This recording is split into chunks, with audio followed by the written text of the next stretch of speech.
Apollo 4. It's one of those missions you don't hear a lot about. It was unmanned, unglamorous, and came hard on the heels of Apollo 1, in which all three crew were tragically killed in a cabin fire during a training exercise. The whole point of Apollo 4 was to provide the first full test flight of the Saturn V rocket. Aside from that, though, it also tested the first reignition of a rocket in orbit, re-entry of the command module at translunar speeds, and a few other things.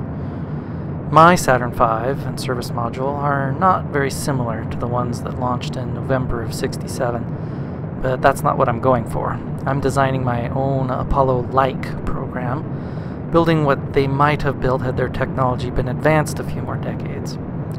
Even with better tech, though, testing is still necessary, so here is my own Apollo 4. The rocket barely fits in the VAB, poking up through the rafters, but even then it's still a lot smaller than the Saturn V that took men to the moon. I've got a ton of modules installed to pull this off. Most notably, I'm using Nathan Kell's Real Solar System to give a more Earth-like experience. You can see there the coastline pulling off into the distance. It's definitely more impressive than the stock Kerbal, I have to say that. Other realism mods that I'm using are Realism Overhaul, FAR, Deadly Reentry, TAC Life Support, Engine Igniter, Real Fuels, Real Chutes, Stretchy Tanks, and more than like 30 others. That's not exaggerating either. In fact, I'm pretty much bringing my poor computer to its knees with this series. You'll notice the frame rate lagging significantly as this series goes, but I did want to mention in particular, though, that I am using MechJeb, as you can see by the little info windows there. I'm using it unashamedly and unabashedly, and I will not apologize for it, because when you read about the Apollo missions, you can't help but notice mentions of their flight computers. Now, I know those computers were just a pale shadow of what we all carry around in our pockets today, but the point is that the astronauts were not required to guide their own rockets into orbit, or to perform most other maneuvers by hand. At the very least, the computers crunched the numbers for them, right? So I feel no shame or reluctance in using MechJeb for tasks like making orbit or performing other significant maneuvers. Also, using MechJeb does remove some of the mind-numbing tedium of spaceflight, especially launch. I mean, launching in Real Solar System, it can take you 5, 6, 7 minutes to get to orbit. That's a long time to be fiddling with the keys and making things go. Still, I do fiddle with MechJeb some, you'll notice, as I tweak the ascent trajectory periodically to make sure that I'm not going to pass my apoapsis. So the mission plan for Apollo 4 went something like this, and I'm going to follow it as close as I can with some adaptation. First, obviously, we launch. We've seen that, and we're seeing that here. The first and second stages will take the command module there at the very top behind the fairings, take it up from sea level to a nearly circular 190-kilometer orbit. Then once we're in orbit, and historically after a couple of full orbits, the third stage will ignite, and it'll push the apoapsis to over 17,000 kilometers and drop the periapsis down to below the surface of the Earth, about negative 85 kilometers or so. That third stage is actually what will eventually, in later missions, be used for the translunar injection, but here it's just being used to push us up so we can simulate lunar return. Then at the apoapsis, the service module will separate from the third stage, and about 2 hours after that, shortly before re-entry, the service module will accelerate, pushing its periapsis up to about 70 kilometers and bumping its velocity to over a whopping 11 kilometers per second. That'll simulate the lunar return velocity. And then at the atmospheric interface, the command module will separate from the service module and prepare for re-entry, and then finally we'll have re-entry, descent, and splashdown if all goes well. So let's sit tight and let's see how my Apollo 4 reenactment goes.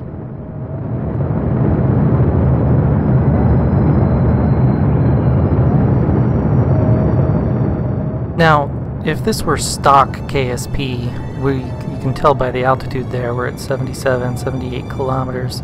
That's more than enough to be in space. We're actually still in the atmosphere in the real solar system, and will be until we're a little over 103 kilometers. Also, we're going more than fast enough for orbit in stock KSP, but for real solar system, we still have a long way to go. We have to get up to over 7 kilometers per second for orbit. So at this point, we're just waiting for that first stage to burn out. Should be getting close here. And then when it burns out, yeah, there it goes. We have main engine cutoff and separation. And we've also revealed our service module there, behind the fairings. So now the second stage is taken over, and it's going to boost us further up and get us into orbit, or mostly into orbit. We will see that it will probably burn out before the orbit is entirely made, and then we'll just use that last third stage to polish off the orbit and get us up there. So, but since you probably don't want to sit for several minutes while you watch this thing just burn and burn and burn, I'm going to hit the fast forward button here, and we will skip through to the orbit part and get to the good stuff.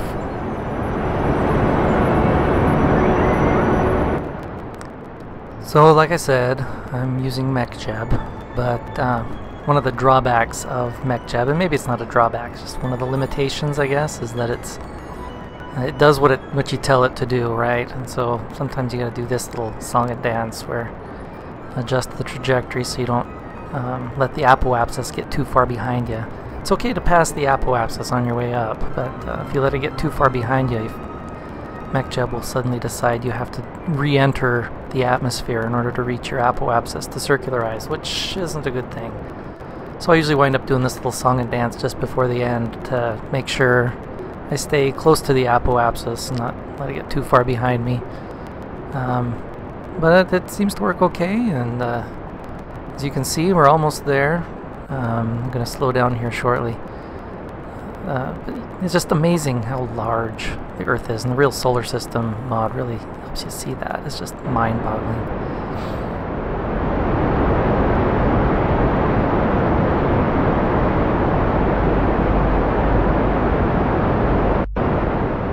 Alright, so our periapsis is just about there. This is where we're going to be done with this third stage, so we'll get rid of that. We've got to kind of convince MechJeb that we don't want it to finish out this maneuver on its own first, though. First we kind of let it spin a little bit and get it so it's not moving so much, but then we'll disengage the autopilot and separate.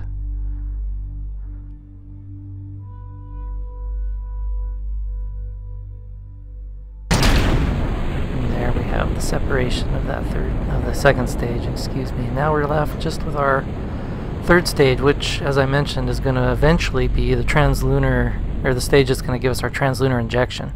We're not actually going to the moon today, but we want to use this to boost our apoapsis up eventually.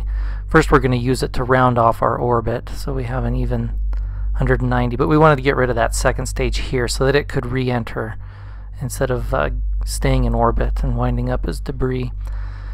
So we're just going to fast forward a little bit here till we get to where our burn is. But now this is the interesting part. Using the engine igniter mod, you'll notice right now it says that the fuel is not very stable, the fuel flow.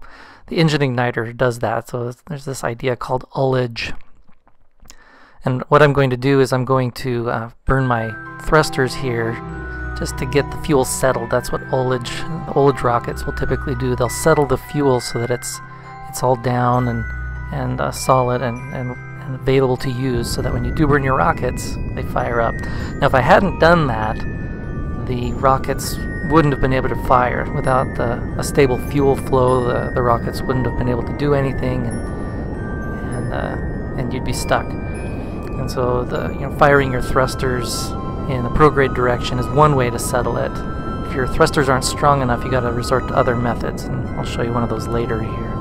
Anyway, here we are. We've almost got our orbit circularized, and there we are. Got ourselves a nice round orbit at about 190 kilometers, which is what the Apollo 4 did. Now from here, I'm going to fast forward us around the dark side till we can get to the next phase of our adventure.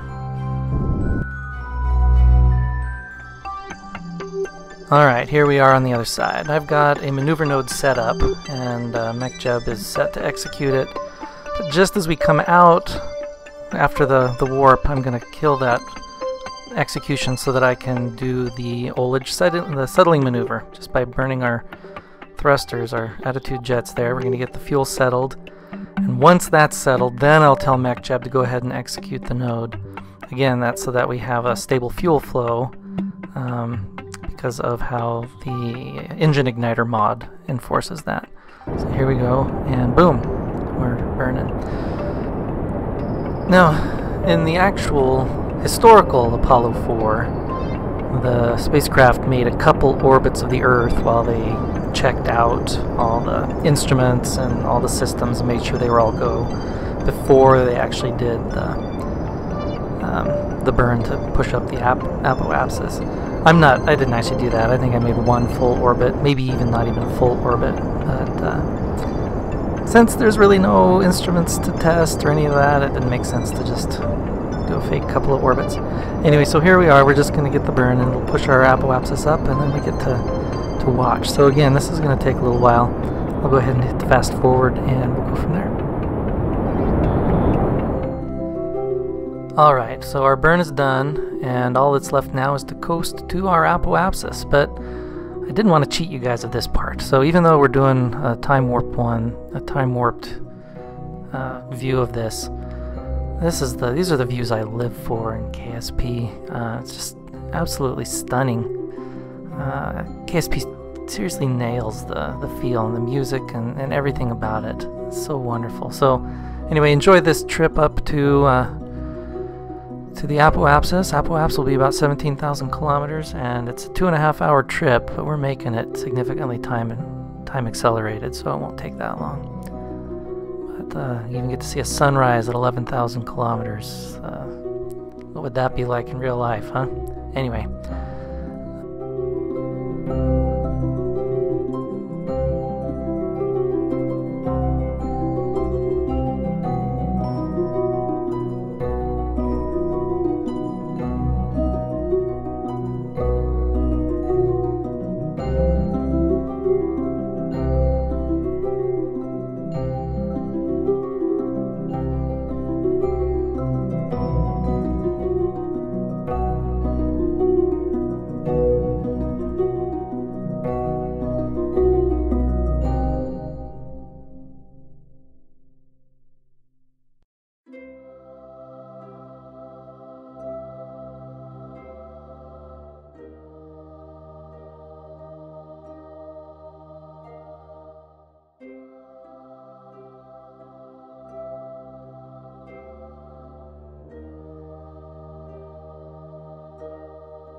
Alright, and now we're out of warp. So here we are at our apoapsis, about 17,000 kilometers. Just for comparison, here's a shot from the actual Apollo 4 of the Earth at or near its apoapsis. It's kind of pleasing how similar it looks. Obviously I need more clouds, but it's not bad. So the next phase here, we're going to jettison the stage 3. I could have done that any time, just for poetic reasons, I guess. I chose to do it at the apoapsis. But we'll get rid of it here, and then we'll just get to watch as the service module plunges back to the Earth. It'll be about a 2.5-hour trip, but of course we'll do some time acceleration. Before we jettison that, first we want to transfer the last of the monopropellant. Even though we have more than enough, I'd prefer to waste it on my terms rather than throw it away in high orbit. You never know when you're going to need that stuff. So there we are, just topping off our monopropellant. And now that that's done, we'll say goodbye to that third stage and be on our way.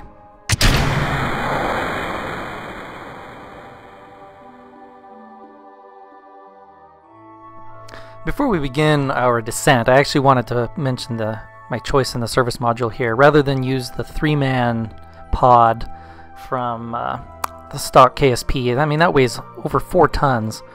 Whereas if I use that 2-man Thor lander from Nova Punch and then the 1-man Module Des pod from AIES, that weighs like 0.6. So there I'm at about 1.5 tons for a 3-man lander, which that's a significant savings.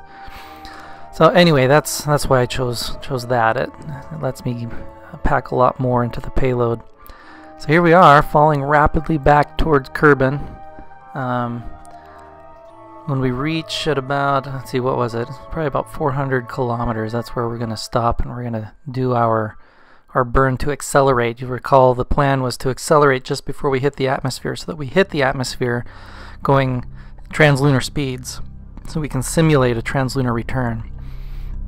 So we're falling rapidly here, getting closer and closer.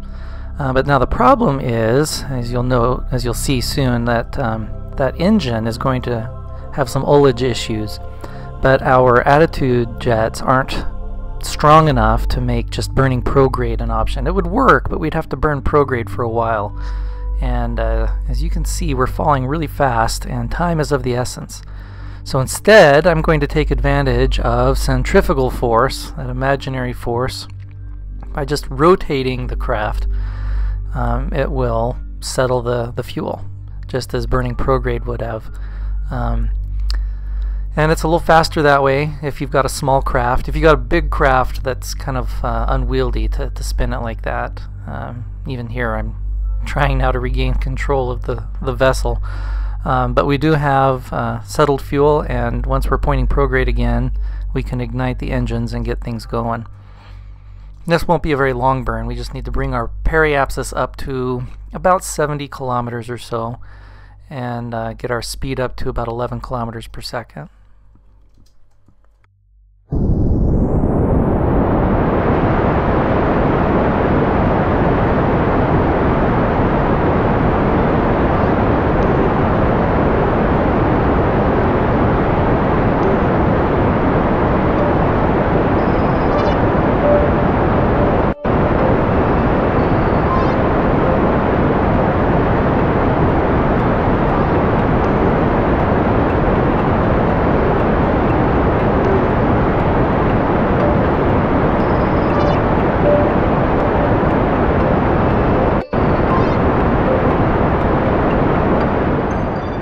I don't know how well you can see it here, but that little bit of debris underneath us, that was our 3rd stage. We're now passing rapidly over it. Our relative velocity is increasing significantly. So while it is going to plunge into the atmosphere and be destroyed imminently, we're going to be passing, hopefully, through the thinner bits, which will allow us to slow down a little more elegantly.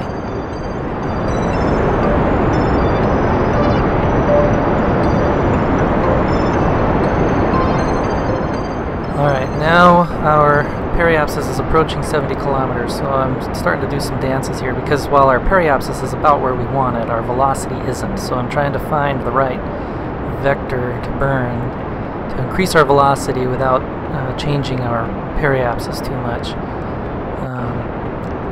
This is where dependence on MechJeb is kind of too bad to have at this point, because MechJeb doesn't have a way to function for just increasing your velocity while maintaining a periapsis, for instance. You'd have to fiddle with it a bit to get where you want, but we get there eventually.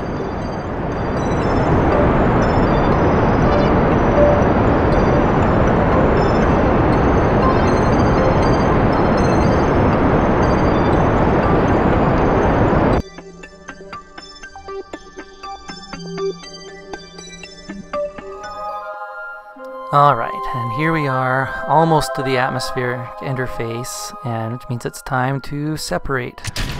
And yeah, that didn't quite go as planned. What in the world? It's like there's bubblegum stuck on the bottom of the heat shield or something. Jebediah. Well, I guess we could just go for it and see if that burns up in the atmosphere, frees us up. Problem is I don't have any attitude control anymore. That was all on that service module. The command module's on its own now.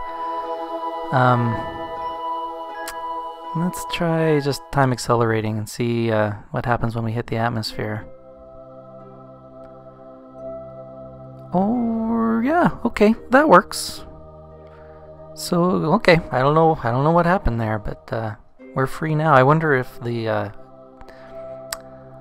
decoupler was too small for the heat shield and wasn't letting go. Anyway, we're good now. We are just going to be rocking a little bit as we enter here. I'm going to do this whole bit of reentry. I'm going to accelerate time because otherwise it's going to take a long time. This is almost the longest part of the movie, honestly, is this whole reentry part. So I'll accelerate time and we'll get to watch them come down fast. Now, it's really astonishing to me to think about how fast the Apollo astronauts were going when they came back from the moon. But I mean, here we are, 11 kilometers per second.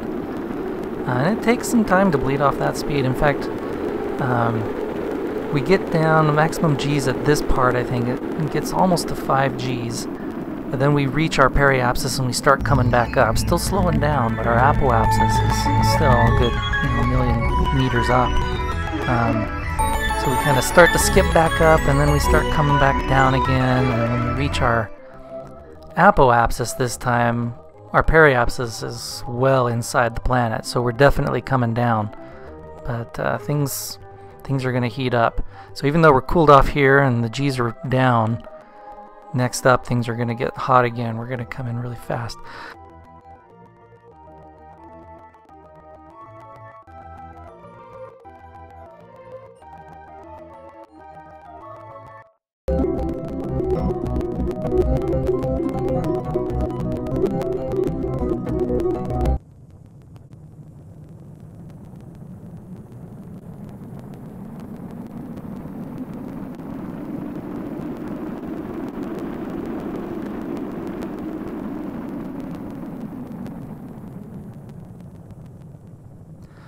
So there, the G's peaked at just over 7 G's, I think it was. So definitely doable. But still, I'm sure it wouldn't be comfortable to actually live through that. Anyway, the rest of this is just falling. So I'm just going to skip to where the chutes come out, and we can watch the rest of it at our leisure. But it's pretty mind-boggling how long it takes just to fall from the top of the atmosphere down to the ground. It's almost as long as the whole rest of the mission, it seems like. Not really, but it definitely takes a long time.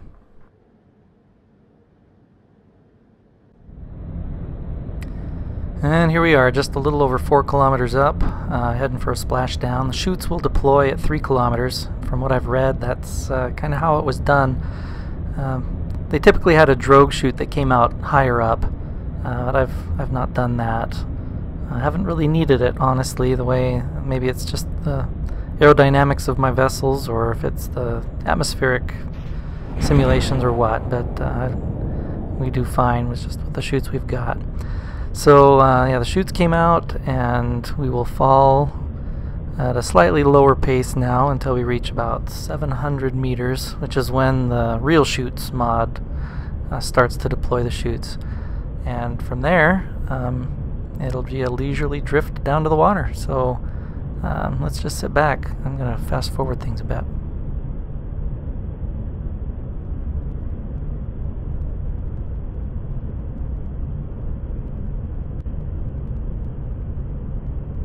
Alright, we're about 700 meters. Poof! There go the chutes.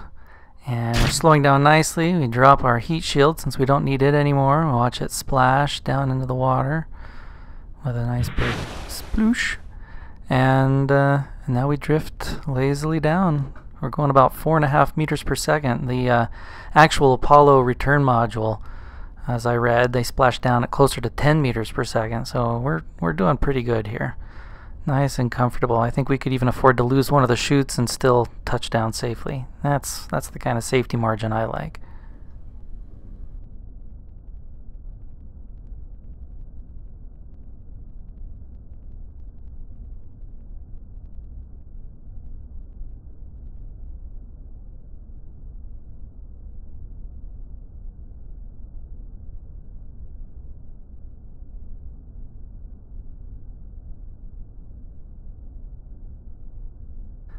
Almost there.